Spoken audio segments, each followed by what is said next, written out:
就来请收看咱的新闻。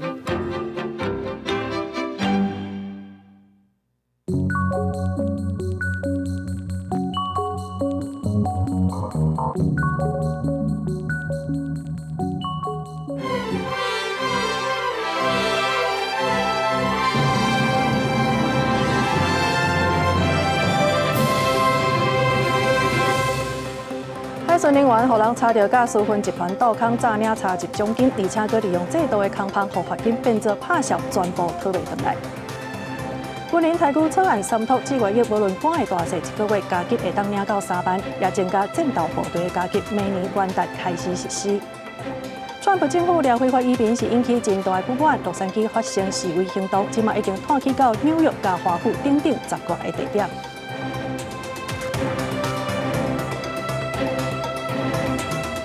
观众朋友，大家晚安，欢迎收看6月7日AM新闻，我是麦尚英。头起先来关心的，就是这检方调查一件私分的下笔案，煞去查到这海巡人员呢是甲私分集团来斗空，利用人头来诈领查集的奖金，而且呢这分工是真有路，侦查员呢是利用制度的空帮，后者的罚金呢全部变做拍销，是讨袂回来。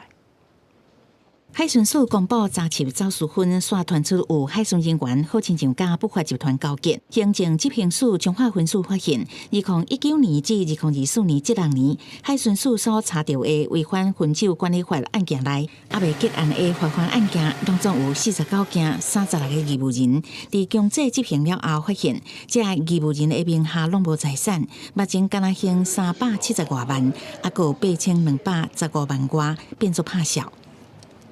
因为义务人名下并没有财产，所以目前的执行成效并没有非常的良好。那分署近期会跟移送机关来联系，希望他们可以移送真正的行为人，让分署这边就他们的财产来做执行。中华检方今年3月侦办走私分泄露秘密案，除了查到海巡署好亲像配合走私分的集团，这个集团有设立进出口公司，实际是伫做走私分，佮找名下无财产的人担任负责人，佮请失联移工来做。海巡人员嘛好亲像甲这个走私分集团交结，利用分酒管理办法唔免法办，敢若采用行政法的漏棚来诈领查緝奖金，而且这个人头负责人名下拢无财产，所以这个罚款拢无法度执行。那当事人离境侦查员已经羁押停止。那本分署将于明天6月11号届满3个月的时候，依法予以免职提议。另外，交保之刘姓跟王姓的一个侦查员，已立即调离现职，列入考绩的汰除对象。海巡署表示，目前敢若台中17对侦查员诈领奖金案查到有事证，调查其他查缉案件并无不法的事项。中华检方表示，专案目前也搁伫咧调查，若是有不法，拢会依法查办。记者综合报道。再来看这民进党的前东港是来牵涉到强谍案，北检是照这个国安法定罪来起诉区势员黄楚莹、吴尚武，也有何林杰。检方表示讲，这4个人呢是涉嫌甲赖清德做副总统的行程，甲外交机密拢甲公讲出去。其中，这黄楚莹是未经报超过20年，甲中国收超过600万，即马检方是求刑30冬6个月。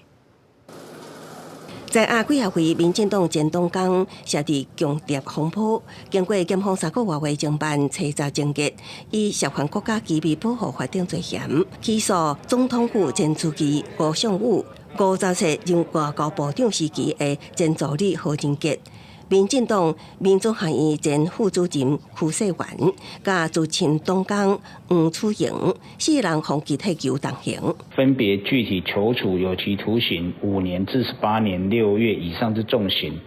并申请法院没收黄姓、邱姓被告犯罪所得，合计828万余元。北检调查，去中国做生意的黄楚莹，上先互吸收，长期伫台湾发展组织诱惑区势员替中共试探情资，分别收超过607万甲221万。靠吴尚武甲何仁杰收集政府甲外交等重要机密资讯，以特殊的通讯 App 回传互对方的政工人员。不过，只有吴尚武甲区势员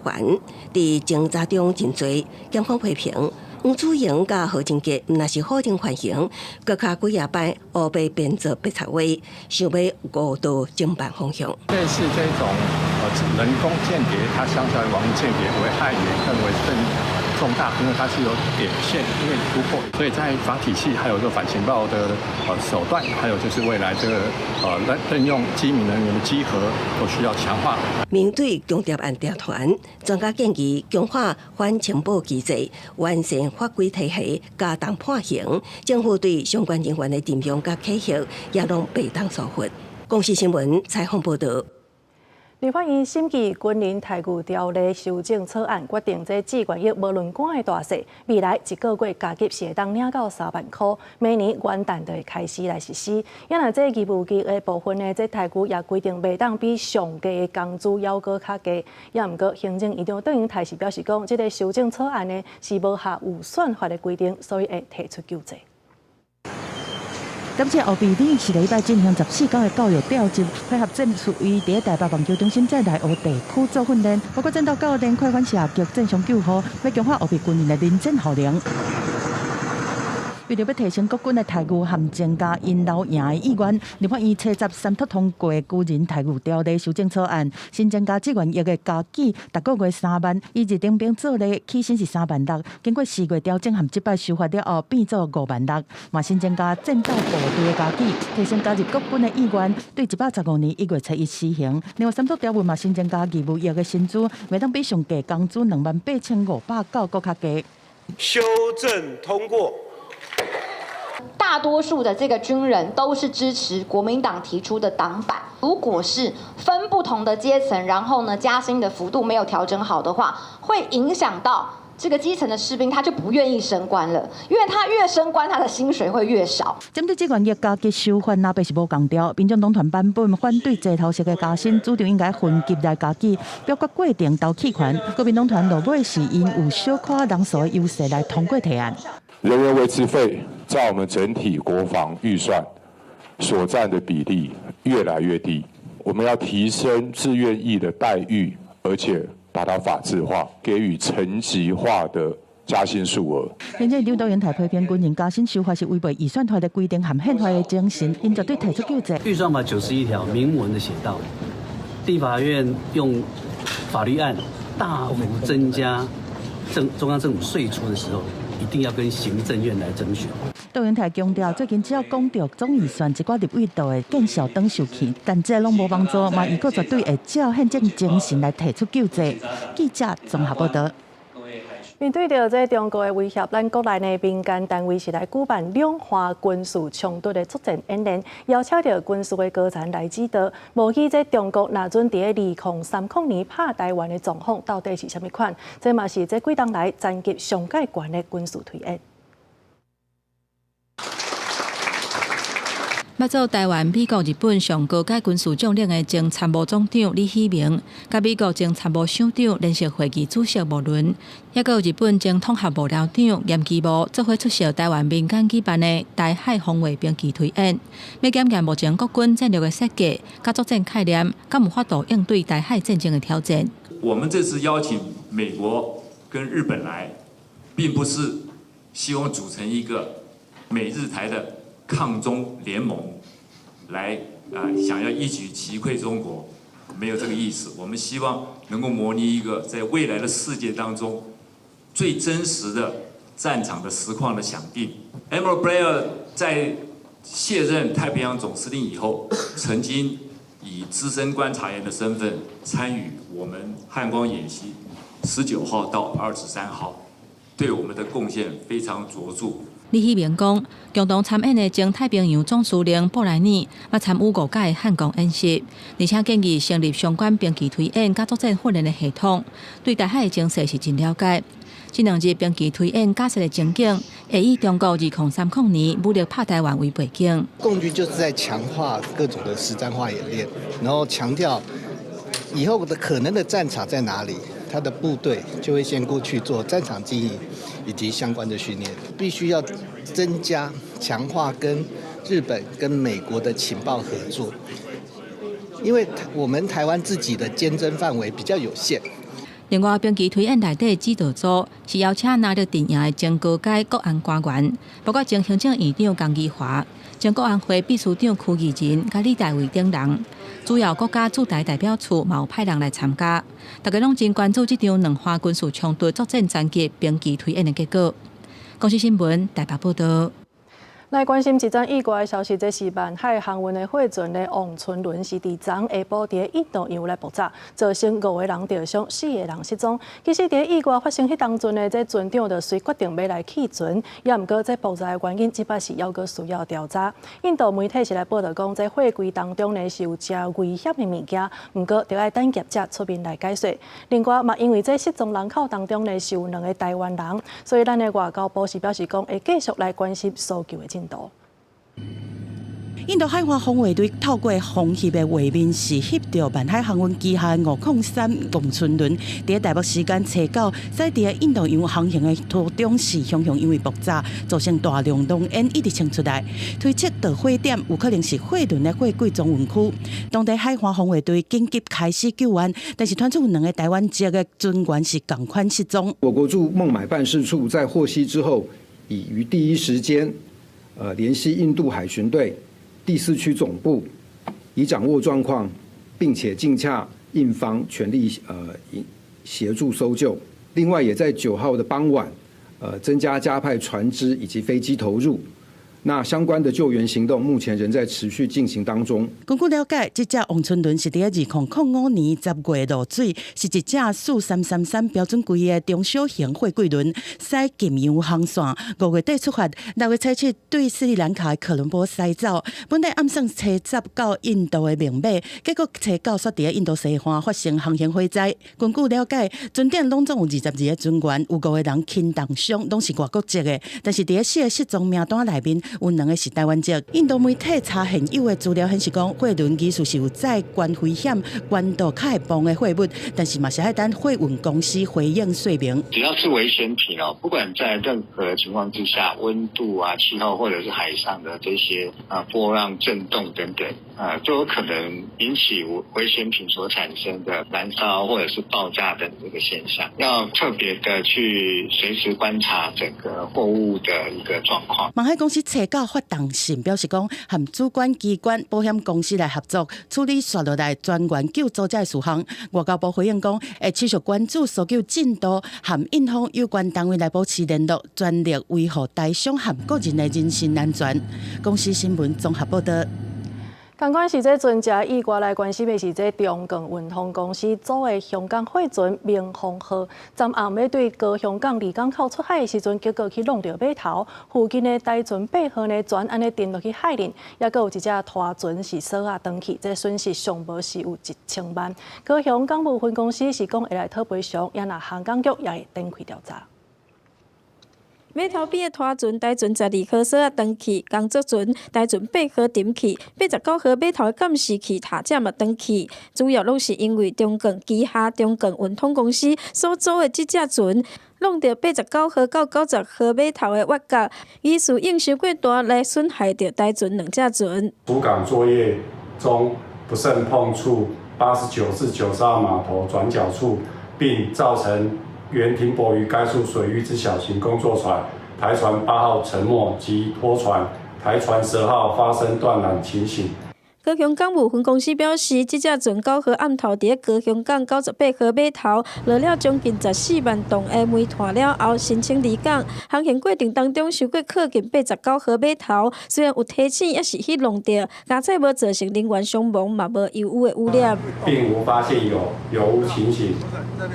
而民航轮于6月9日晚间约10时18分左右，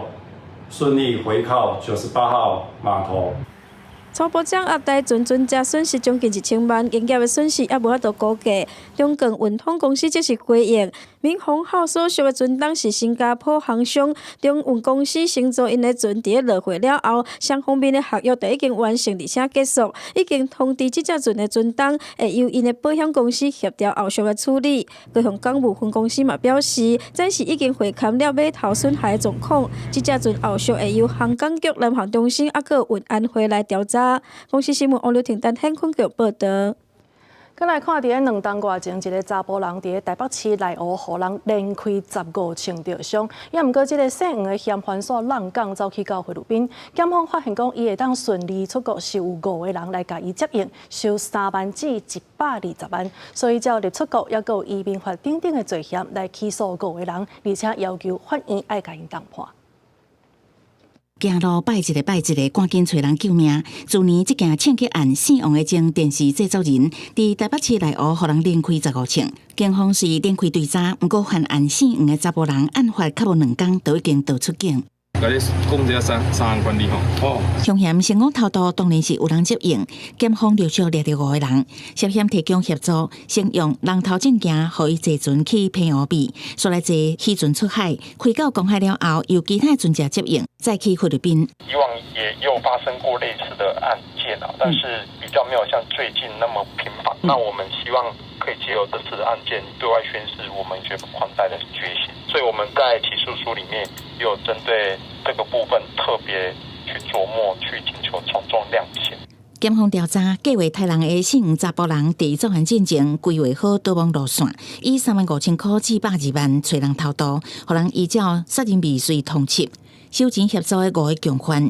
即嘛是互人依照涉犯入出国加移民法等罪嫌起诉。检方阁建议判重刑。协助非法出境有相关的这个罚则，可是确实罚的并不重哦，所以我相信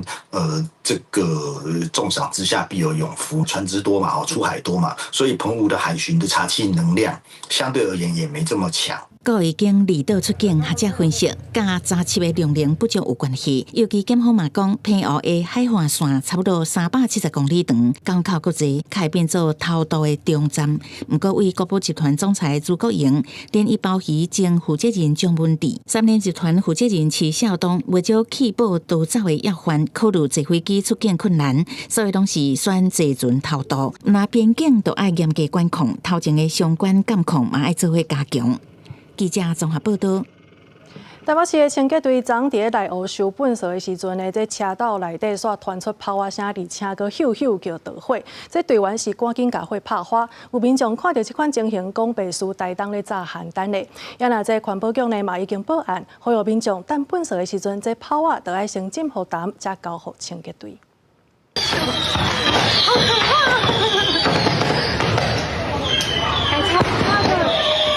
咱前的粪扫车清出高烟甲大火，佮传出阵阵炮啊炸开甲冲天炮咻咻的声音。车到下昼5点多，清洁队来到内湖区安康路上的地点收粪扫，所发生导火意外。清洁队员赶紧用灭火器拍火。完了，这很难清的。民众第一时间伫现场看到，一直讲，就像炸邯郸。后壁主管回收车行车记录器翕到意外发生的时，但粪扫民众赶紧退后闪开，刷落来炮啊烟火炸开，火光乱射。驾驶第一时间封闭车道，等炮啊声较停，才甲拍开，互队员拍火。第一时间没有把后车斗打开，如果后车打开的话，那高空烟头会乱窜，会伤到那个来倒垃圾的市民朋友，也会伤到我们自己的同仁啊，这是不幸中的大幸了。随后来消防队和粪扫车倒出粪扫继续拍火，清洁队指出，但有玻璃粪扫违反废清法，相关会当罚6000。那炮啊烟火爱安怎办？队长提起有两件代志一定爱做到。泡足了哈，你要先把它泡在水里面，然后再拿给我们，然后要跟我们讲一下说，我这个是里面有放泡足，这样跟我们讲一下。经过炮啊烟火炸过的粪扫车并无受损，好在在迄当时无受到油管甲油箱，无造成更较大的灾害。车顶灭火器也重新换好。清洁队表示，这件代志归级公共安全已经报警处理，佫一次呼吁民众电池行动电源高压喷雾管、香火炮啊等拢禁止以粪扫来单调，一定爱分开交予队员。公司新闻采访报道。顶个月底，伫屏东的高树是有2台沙石仔车烧落，其中一个驾驶是当场死亡。即马屏东县警方是对6月初9开始，针对大型的货车违规处理，要来扩大执法。来，路边小停一下。交通警察8起8落，检查车道的物件敢有绑好势，嘛探问证件时阵，甲驾驶宣导，屏东县对这个月9号开始，会加强对大台车的违规处理。要扩大执法的原因，就是顶个月伫屏东的高树发生严重的沙石仔车车祸，佮造成一个驾驶死亡。针对砂石车容易肇事的时段、路段，强化巡逻拦检勤务，并结合科技执法设备，加强砂石车各类违规取缔，也呼吁砂石车驾驶能够提高驾驶安全意识，共同打造道路交通安全文化。根据屏东县警察局的统计，今年1至5月，大台货车的交通事故总共有73件，造成2个人的死亡，86个人受伤，比去年同时间减少3成左右。这摆执法的重点除了超速、弄红灯以外，嘛针对无按照路线指示驶车、食酒驶车这的情形加强处理。当着大台车咱就要随时这车迄个后面的车况安怎啦吼，最好是保持距离，一切安全啊，唔好靠伤过近啊。警方这摆嘛特别针对大台车定出入的危险路段加强执法。警方嘛提醒民众，驶车、骑车、行路时，拢唔通伫大台车转弯的时倚伤近，更加注意安全。记者柯炳哲屏东报道。有外送员讲，在送餐的时阵，人客脱巴体出来摕物件，互因是感觉真困扰。其实根据这调查呢，是有3社外的外送员拄着性骚扰，嘛有2社的人是拄着人客是刁工唔穿衫出来替的这个状况。工会是来呼吁，着爱互人客来签名，也爱设黑名单。也那这律师呢是表示讲，脱巴体摕外送的餐点是会当摕民事赔偿的。那阵这身体有去接触到上当，是有可能会判关2档。外送员来到订餐人客厝门口，就是正常的提餐找钱流程。说互外送员真碍叫，因为人客脱光光无穿衫就出来，互外送员惊一个送完餐了后，就赶紧行出民家厝。代志发生地点位伫新北市3中部处，互外送员的信心真无爽快。其实一直层出不穷，不管是在台北、新北，甚至到新竹、到高雄、台南，其实都有类似的状况出现。但我们会认为说，是不是政府单位以及平台业者一定要等到出到非常严重的重大事故后，才愿意积极有效的去想办法改善跟处理？类似的个案，那一件早伫2022年，也有外送员伫新竹拄到脱光光提餐的惯犯，台南也发生过脱光光提餐的事件，互警方以性骚扰防治法侦办。随上根据工会调查，有36点4趴的外送员拄过性骚扰，搁较有22点4趴拄到无穿衫、不当言语、偷袭，还是吸到肢体。在一般的社会道德或我们现在的习俗上面，你用一个全裸的方式要去跟别人接触，一定会让对方觉得不舒服，所以就会涉及到性骚扰防治。如果这个人他走出家门来取餐，那就会涉及到公然猥亵的问题。律师进一步的提醒，若是涉及吸到肢体的性骚扰，已经涉及意图性骚扰，会当处2年以下有期徒刑，也是并扣10万以下罚金。也毋过目前2大外送平台拢也是有现金交易方式，无法度杜绝消费者甲外送员见面。开个小门，如果对方没看到，那就算了。对，可是我觉得如果基于礼貌，还是要套个外套，加个上衣。当面拿我会觉得比较方便一点，我觉得还是套一件衣服会比较好一点。对，礼貌。外送工会呼吁外送平台应该推行人客实名制，杜绝不明人士代订餐，搁落实黑名单制度，保护外送员的人身安全。对此，外送平台回应社群指引，明确禁止任何形式的性骚扰甲不当行为。外送合作盘若拄到这类的行为，会当及时通报客服，未来平台将袂搁派外送服务。公视新闻采访报道。来关心疫情，这疾管署公布，顶礼拜全国新冠就医呢是有7万多人次，这是疫情的高峰期，也就是讲，即马上介严重的时间已经过去啊。这波流行可能会当提早伫7月底来结束。也毋过顶礼拜呢，也是有增加166例的重症，也佫有25例死亡，全部拢创下今年的纪录。新冠疫情公布提前报道，疾管署查实公布上新监测，顶礼拜全国新冠门诊进就医达到7万多人次，虽然是连续9个礼拜升悬，也毋过情况只有9.3%，明显缓和。有个流行期可能会提早到7月底结束，也毋过有关增加166例重症，25例死亡，双双创今年一礼拜新悬。也出现今年上少年的死亡个案是北部一名30多岁男性，本身无潜在疾病，也无做过新冠疫苗5月下旬发病，第二摆就医的时阵，诊断是新冠感染并发脑炎，住院10日，有院死亡。最主要还是因为这个感染之后，新冠感染之后并发重症，那以及这个脑膜导炎而不幸的过世。另外，新增2长仔病毒疫情研究简报顶礼拜增加2例长仔病毒感染并发重症病例，分别是南部出生了后12个查某婴仔，甲出生了后3个查甫婴仔，2人拢感染伊可病毒11型，目前有院伫新生儿交互病房治疗。累计今年长仔病毒重症已经有6例创6年共期新冠，佮以新生儿为主，提醒家长今年新生儿长仔病毒疫情风险别当疏忽。今年我们已经累积有4例的这个新生儿肠病毒的重症哦，都是感染这个医科病毒11型，而且这4例当中呢，有2例是死亡的个案，那另2例呢也很严重，目前还在加护病房当中抢救。疾管署研判，新冠疫情因为民众配合挂嘴安、注疫苗等措施，所以真紧收煞，也毋过重症死亡数犹原继续增加，爱观察后续疫情变化。另外，也佫提醒家长，5岁以下婴幼儿是长仔病毒重症高危险群。若发现婴幼儿有爱困、意识无清、活动力无好等重症的现象，就爱赶紧到大病院治疗。公视新闻采访报道。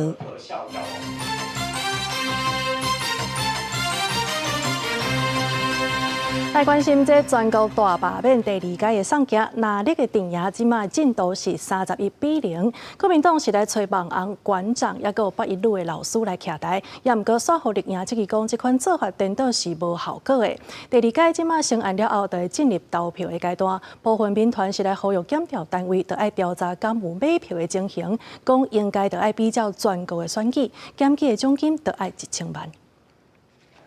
全台罢免案都要来到第3阶段，民间团体和罢团联合呼吁检调高中查贿选，作为法务部应该比较全国的选举，提出1000万的检举奖金。罢免王宏伟的罢团嘛表示，最近受到真侪压力。他跟王沪宁握手的那样子的一个新闻画面，我放上大看板，那他就提告我们就是妨碍名誉，看板吊车大哥都要上去，就是我们要去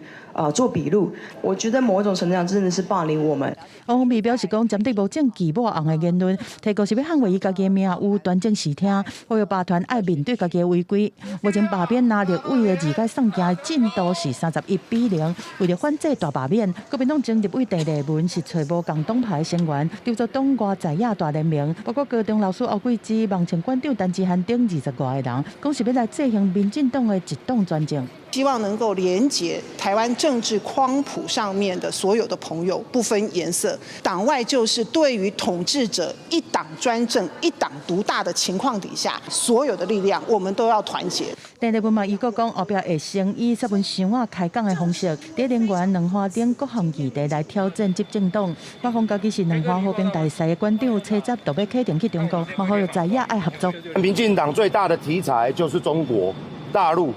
恐中、仇中，这一趟就是我要向我的偶像沈伯洋先生的爸爸看齐，所以我们要过去，看看大陆现在目前的状况。这个党外的名词就被这些人玷污了但是呢，我觉得这个也是预示了这个国民党的一个未来。如果这些出来的力量是国民党本土派的力量，我会认为国民党有救。结果出来的这些公民团体又一样，又是一些左统人士。那我就问，那不就坐实了国民党现在整个加速红统化？针对党外在野大联盟的行动，民进党团干事长吴思瑶回应讲，过度操作亲拿议题和制作对立，这替罢免案添茶会。记者综合报道。双铁即马出现人事的调动啊，这是台铁的董事长是由高铁现任的董事长，也就是郑公远来接手。也那高铁董事长是由行政院政务委员苏德来做。嘛，因为这苏德呢是无交通相关的经验，所以互外界批评伊无够适合。也那这交通部长陈世凯是表示讲，等行政程序完成，就会正式对外来解说。待遇要提升。台铁产业工会代表车站早起伫行政院门口开记者会，呼吁都要上任的台铁董事长郑公远，会当甲治理台湾高铁营收的经验带来台铁，嘛希望新的董事长会当针对员工的待遇等等来做改革。台铁的人的待遇却是远低于高铁的时候，我们认为郑董事长第一个应该做就是来提高我们夜间工作的津贴。那台铁台湾高铁嘛传出人事变动，行政院的人事证实。台铁董事长这个位要3个月了后，会由郑公远来接。地公湾今年71岁，是交通大厦交通运输研究所的博士，捌做中央航空董事长等等的职务。2014年做台湾高铁的执行长，今年2月接高铁的董事长。那高铁董事长是由现任的政务委员苏德来接。苏德今年55岁，捌做文化部长、高雄流行音乐中心的董事长等等的职务。长久以来关注文化的领域，不过伊的成绩嘛袂少，真正捌表出伊伫文化部长的任内，开会时阵请在讲咩，嘛无任何铁路的经验，去外界质疑讲是空降后下。不管是台铁公司或者是高铁公司的这个公司治理，好，那在程序走完之后，我就会正式来向大家来报告。因为去年2024年代替公司化了后，头一年得了137亿9千万，创下历史新高。加上30年票价无调整，嘛扩大亏损，这嘛正做地公馆上任了后头一个挑战。那苏德无交通的背景，煞做高铁的董事长，交通部长陈世凯真强调讲，等待行政程序完成，才阁正式对外来说明。公司新闻台北新闻报道。民众都要注意啊！即马自然人凭证竟然嘛会当变作是诈骗的手段。有诈骗集团是以审核贷款的名义要求被害者来提供因的自然人凭证，也个密码，然后就去开人头的数位口座。目前已经有10多间银行是暂停，予人摕自然人凭证来做线顶的身份验证。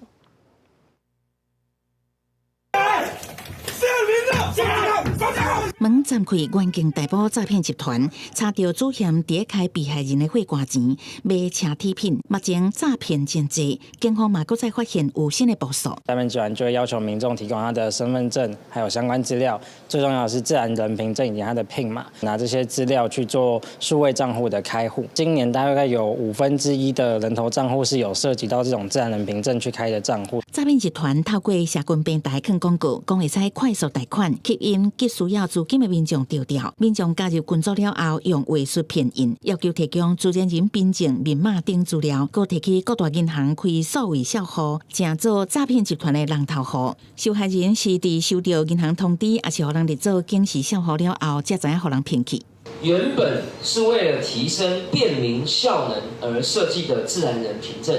如今竟然反倒变成了诈骗集团诈骗洗钱的工具。自然人凭证目前国人有利用的普及率将近20%。国民党立委指出，使用自然人凭证所开的账户，互人立做警示户的比例，比其他验证方式悬4倍。本来是要让民众唔免出门，就会当方便伫网络验证身份、办理报税、劳健保、开户这类作业的自然人凭证，即马所变做诈骗集团的工具。因为有安全信用疑虑，10多间国民营银行最近陆续宣布暂停接受自然人凭证开数位账户。透过自然人凭证去开户的时候，那你可以再加上使用这个要求他做视讯，或者是呢手机传讯号过来，因为这个其实都可以增加它的强度。在使用自然凭证的时候，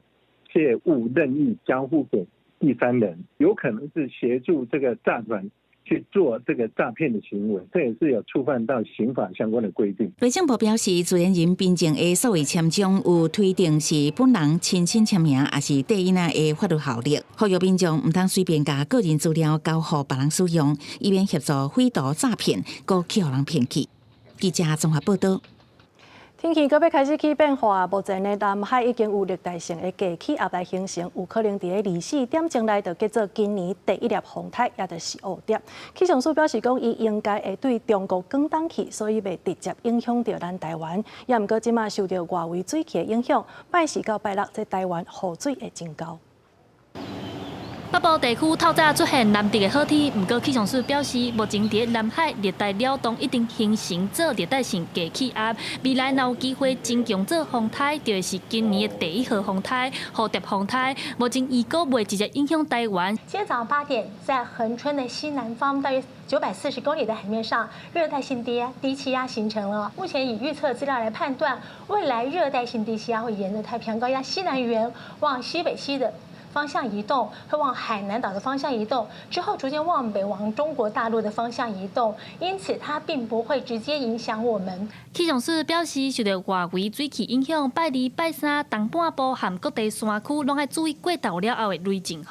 尤其是拜四到拜六这段时间，到时全台拢会下大雨，而且雨量真大，甚至过落几天落袂停。其实各地的降雨还是逐渐更明显了。我们也预估，在整个东半部地区以及南部地区会出现局部性大雨。那其实在这几天，只要白天如果有看到阳光的空档的话，事实上大气潮湿又不稳定。如果像北部有阳光，到中午以后就很容易出现午后雷阵雨。一来温度的部分，气象署表示，未来一礼拜虽然拢是乌阴落雨的天气，不过温度也是真悬。拜二、拜三各地平均温度伫36度以上。拜四虽然受到外围水汽影响，不过温度也是真热热，平均温度伫34度以上。气象署表示，未来一礼拜会持续发布大水雨特报和高温资讯，爱民众特别留意。记者陈选林秀凯台北报道。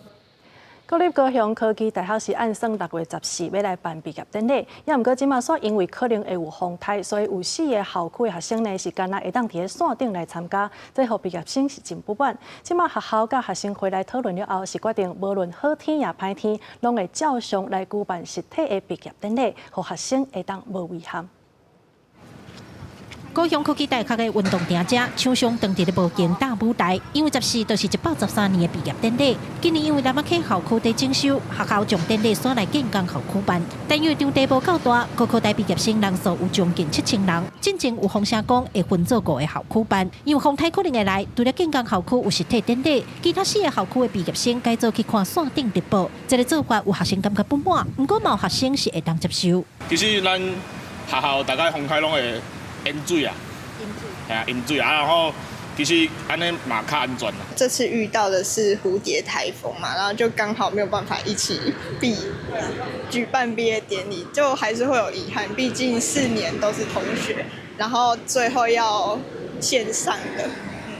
因为有毕业生不满看直播参加典礼，70早起校方甲学生会紧急开会，决定无论好歹天，拢会用实体典礼来办。若是好天，所有毕业生甲家长拢会到建工校区参加；若是歹天，也会尽上大的努力，让学生感受到毕业的气氛，莫留遗憾。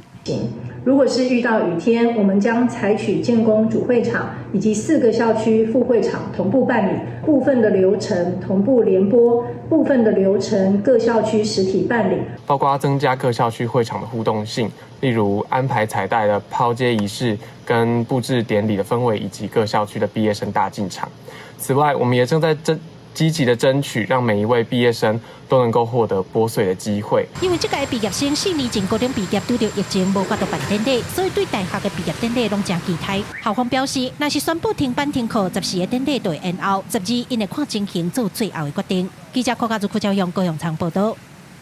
真侪人拢爱啉牛奶茶，也是绿体，不过其实呢，这当中有真侪唔是鲜的牛奶。卫福部就表示讲，就算是使用业务专用的牛奶，嘛应该爱有标示的规定，而且民众嘛有知的权利。厂商若准违法，上济是会当罚到400万。市面上的牛奶饮品有真侪种，包装写讲特级牛奶，也是智能牛奶，但是内面敢是真正牛奶？民众敢若是分辨就真头痛。有立委指出讲，成本较低的业务专用奶，也是冰装型原奶，常常拢放用伫超商的牛奶咖啡，也是手摇饮料，内面有可能有加牛奶粉，也是克里姆等等。消费者是请派去查证讲，啉的到底是啥物？冰装还原奶在国内好像洪水猛兽一样，侵蚀到整个台湾的这个乳品业界，也侵蚀到国内消费者这些应该要告知而没有告知的诚信问题。认明标章是一个最好的一个方式。业务专用奶在市面上流通，消费者虽然讲买无，但是选啉会到。根据农业协会统计，以冰装型原奶做例，2014年国内进口量是1812吨，但是去年却有26368吨这么多，这嘛打击到国内本土饲奶牛农的生存。卫福部指出讲，就算是业务专用奶，嘛要符合食安法对饮品标示的规定。如果是不符合这个鲜乳品名标示规定的呢？那以它去做其他的调制乳品，也不能以鲜奶为做品名。那依照食安法的规定呢，如果是属于夸张、易生误解，那是可以裁罚4到400万。立委提出讲，对包装名称的质疑，卫福部表示需要完整的包装才当做评判。为了保障消费者的权益，对明年7月1日开始，必须要取得国家农业主管机关的牛奶标章，也是农业检证的饮品，才会当叫做是牛奶。对后年7月1日开始，其他的加工饮品嘛必须做伙来修正品名，以符合饮品标示的规定。公司新闻综合报道。美丽对顶关税即马暂停实施90天，真侪业者呢是趁这个机会来大出货。交通部表示讲，其实4月到6月资本是海运的小月，也毋过即马煞无用试试，所以这港区的安全嘛同款受到重视。交通部甲台是来研发一套港区智慧监测技术，未来呢是拍算靠无人机，也有无人车，24点钟拢来巡港口。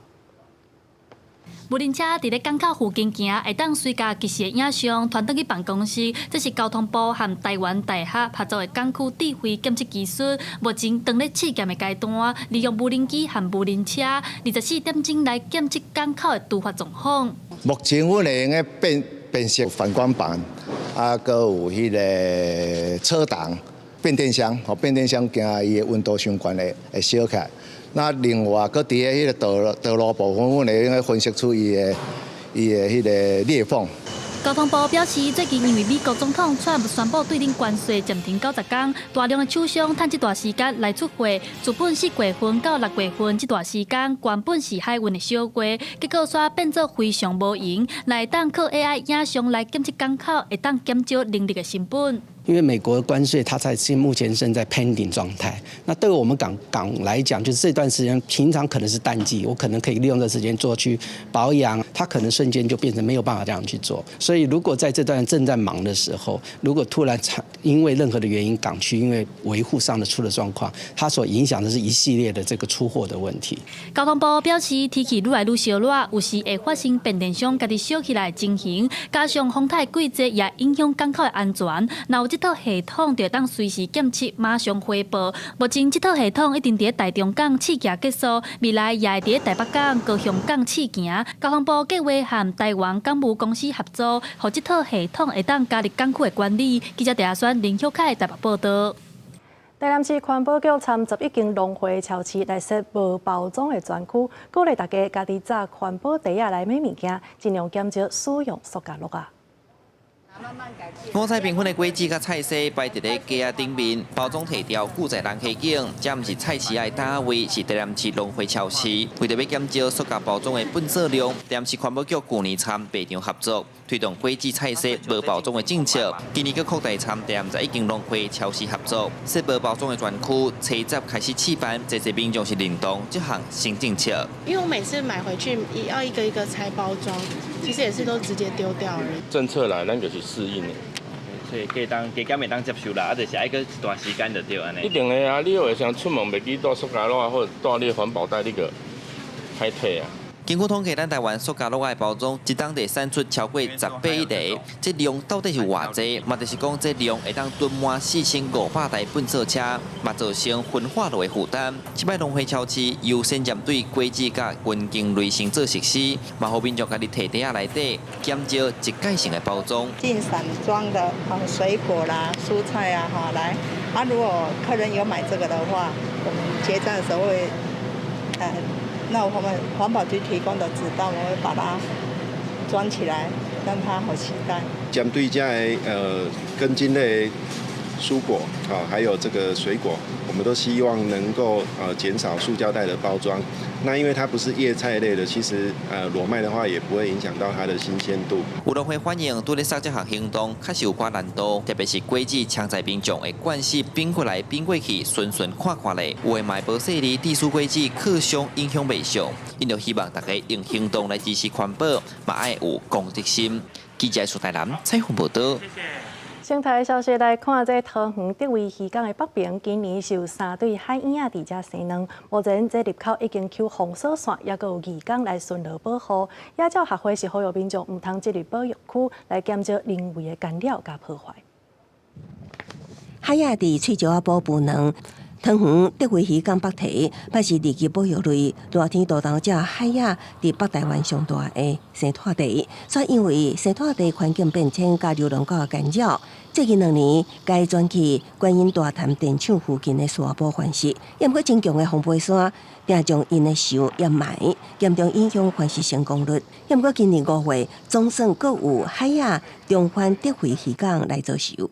就觉得非常高兴，好像看到老朋友回来。那个蛋孵出来，小燕鸥的亲娘会去海里面抓那个小鱼啊，让它那个小宝宝吃，那个样子真的超可爱的。面对海亚重返德惠渔港，相关单位高规格迎接，那伫入口打告示牌、游封锁线。野鸟协会渔港也摆办巡守，照规定，除了野鸟协会列册调查巡守的渔港之外，一律不准人车进入。迅速地针对入口区域设置围网及封锁措施，请农业局、海巡署加强海堤的区域管制，全面禁止人车进入，避免干扰小燕鸥的繁殖行为。也毋过，远远的海堤上也是有一寡钓客无顾告示牌伫禁区内钓鱼。假日游客侪更较适合无公权力的渔港是皮皮船。大家管家己代志啦，你安尼管已经管过头去啊！这条路围家完全无意义，你是要围家去啊？有一些游客钓客就说，以前可以，现在为什么不可以？尤其是例假日的傍晚，因为很多游客要来这里赏风景。桃园野鸟协会表示，目前观音地区有264只海鸭，139个收，德惠已经观测到3个收。市府也搁一摆表示，德惠渔港北堤海鸭临时的生态地伫海堤附近，海堤是属于无开放区域，禁止进入。违者会依渔港法采取3万至15万的罚款，提醒民众唔通触法。公视新闻采访报道。原来这个时阵嘛，拄好是鹿角菇生团的季节，彰化是传出有民众乌白抓的事件。彰化县农业处表示讲，因为这鹿角菇呢唔是保育类，所以干那会当用可控的，呼吁民众爱保护生态，互因会当伫大自然继续生团。民众来散步运动，看到树仔顶有鹿角菇，拢感觉真欣喜。但是这个月初7，一位摄影师伫芬园自然生态区发现，有民众动手抓鹿角菇，而且抓的数量真多。原本树顶目睭睭的鹿角菇，剩无几只。用钓鱼啊，迄种平桶，细块平桶，迄差不多半桶。原本我钓的要去翕的是做济，钓的只也是剩无几只。除了芬园有人抓鹿角菇，花旦乡的大岭巷步道，嘛有民众看到大人拍带头，伫囡仔人面头前用雨伞咧伸鹿角菇。来遮散步的民众表示，不时拢会看到有人咧抓鹿角菇，因也会好心口渴。那个6日我有看到了，但是有时候提醒一下，也不敢讲太多啦。抓回去有人说收不拢，然后养1、2天就死掉了。这个寿命本来就很短的。独角仙哦，伊唔是保育类动物，管护这边在此来呼吁咱的民众，咱要看迄独角仙哦，上好伫迄个大自然的环境，莫去甲掠。还莫甲伤害。关府农业处表示，因为鹿角菇毋是保育类动物，并无相关的法令禁止民众抓，敢会当尽量可控。关府嘛呼吁民众爱尊重大自然的生态，互鹿角菇伫野外自然生态。记者杨淑晴中华报道。来看韩国的首尔国际册展，台湾今年是以主题国受到邀请去参加，咱是用台湾感性来做主题，有23个创作者去韩国交流，互人看到咱台湾多元的特色。你车重心是来带路啦，咱要将影响鼓鼓，我来行鼓路。全部领导表示，多人叫阿叔，节目启动。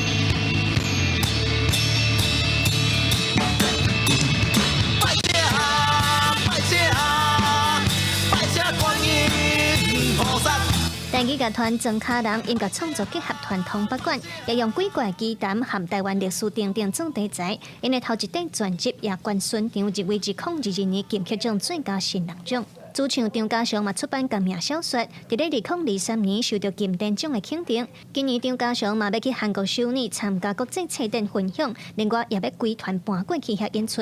比如讲会讲到台湾的几啊个台湾的信仰，比如讲水流嘛，还是讲到即个北管音乐，还讲咱台湾人要安做音乐的，台语是啥物件？台语和中国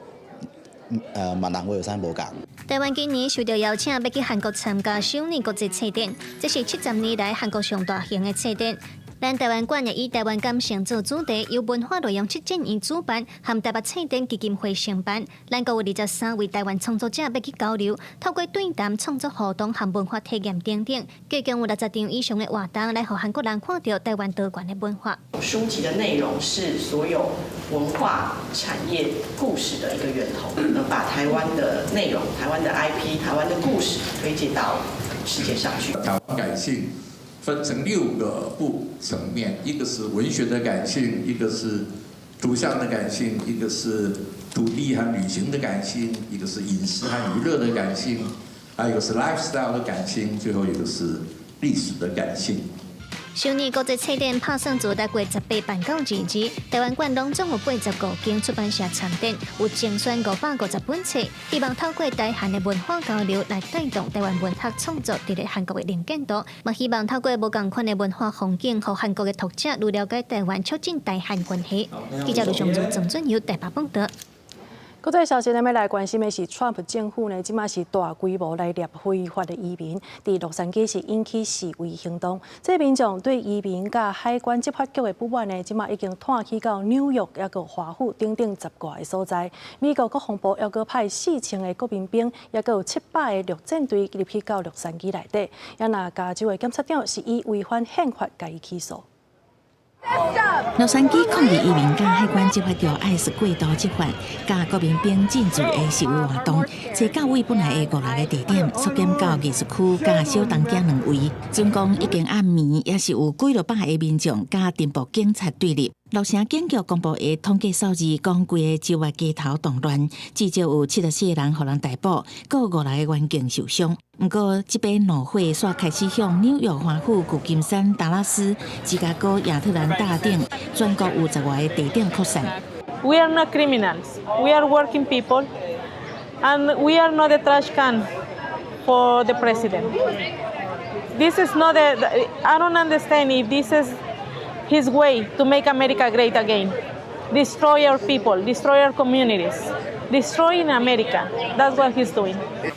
川普迄天阁加派2000个国民兵、700个陆战队进驻洛城，总兵力来到4700人。市长巴斯对这样代志表示，联邦政府的介入若无必要，甚至会互局势恶化，变得更加歹处理。Stop the raids, period. I would say give the power back to our governor, and if we need the National Guard, we can do it in the normal circumstances.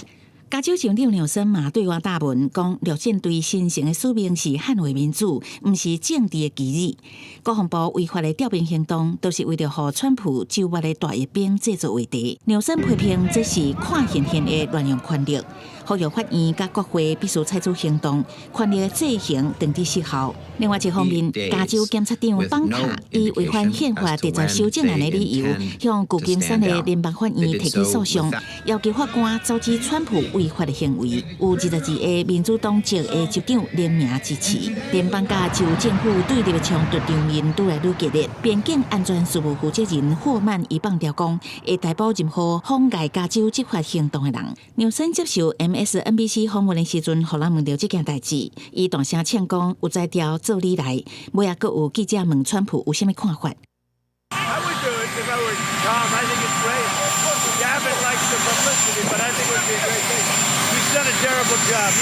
霍曼尾也接受访问的时阵是买回伊无直接威胁要逮捕纽森，不过讲无人会当无顾法律。另外一方面，侧边镇暴警察管理示威民众的过程，有英国的联合记者、澳洲的电视台特派员去互塑胶枪支攻击，其中澳洲记者受伤的过程拢互镜头翕落来，也引起澳洲总理艾班尼斯的关心。公司新闻王慧文编译。罗西亚甲乌克兰昨搁再来交换战区，这届换的主要是受伤的人，也搁有25岁以下的。这罗西亚国防部就表示讲，这就是这个月的初2因伫个土耳其的协议。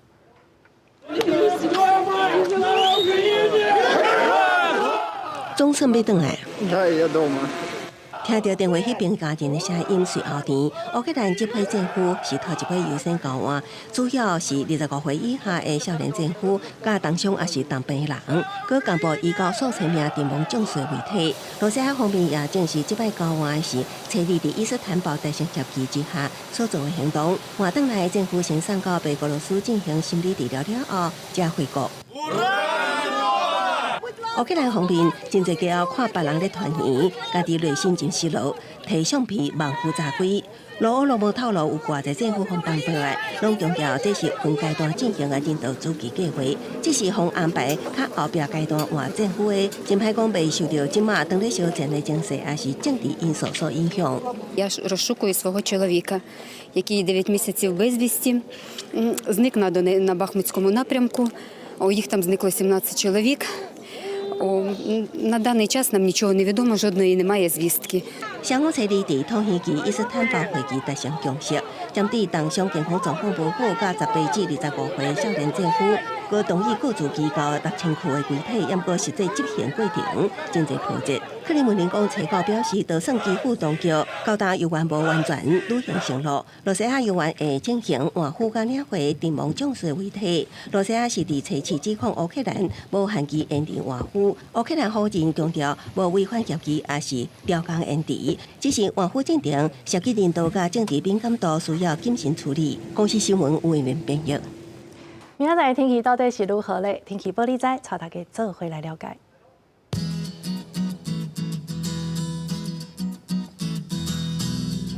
北部地区27度到36度，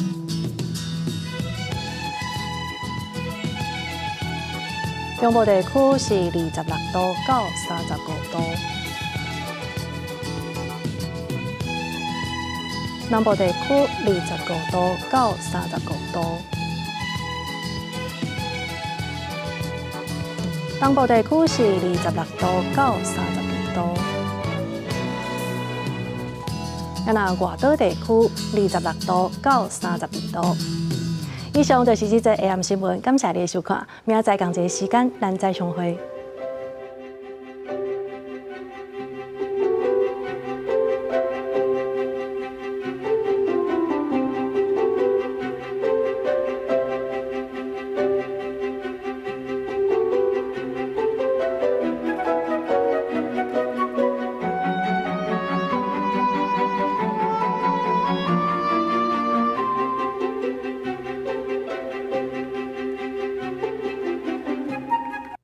一只的傻瓜干面，傻瓜的名是安怎来的？3、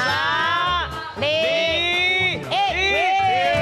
我食过啊，嘿，我是建中的啊，边就傻瓜面。竟然问到一个先辈，食这济年呢，食这济年，一定。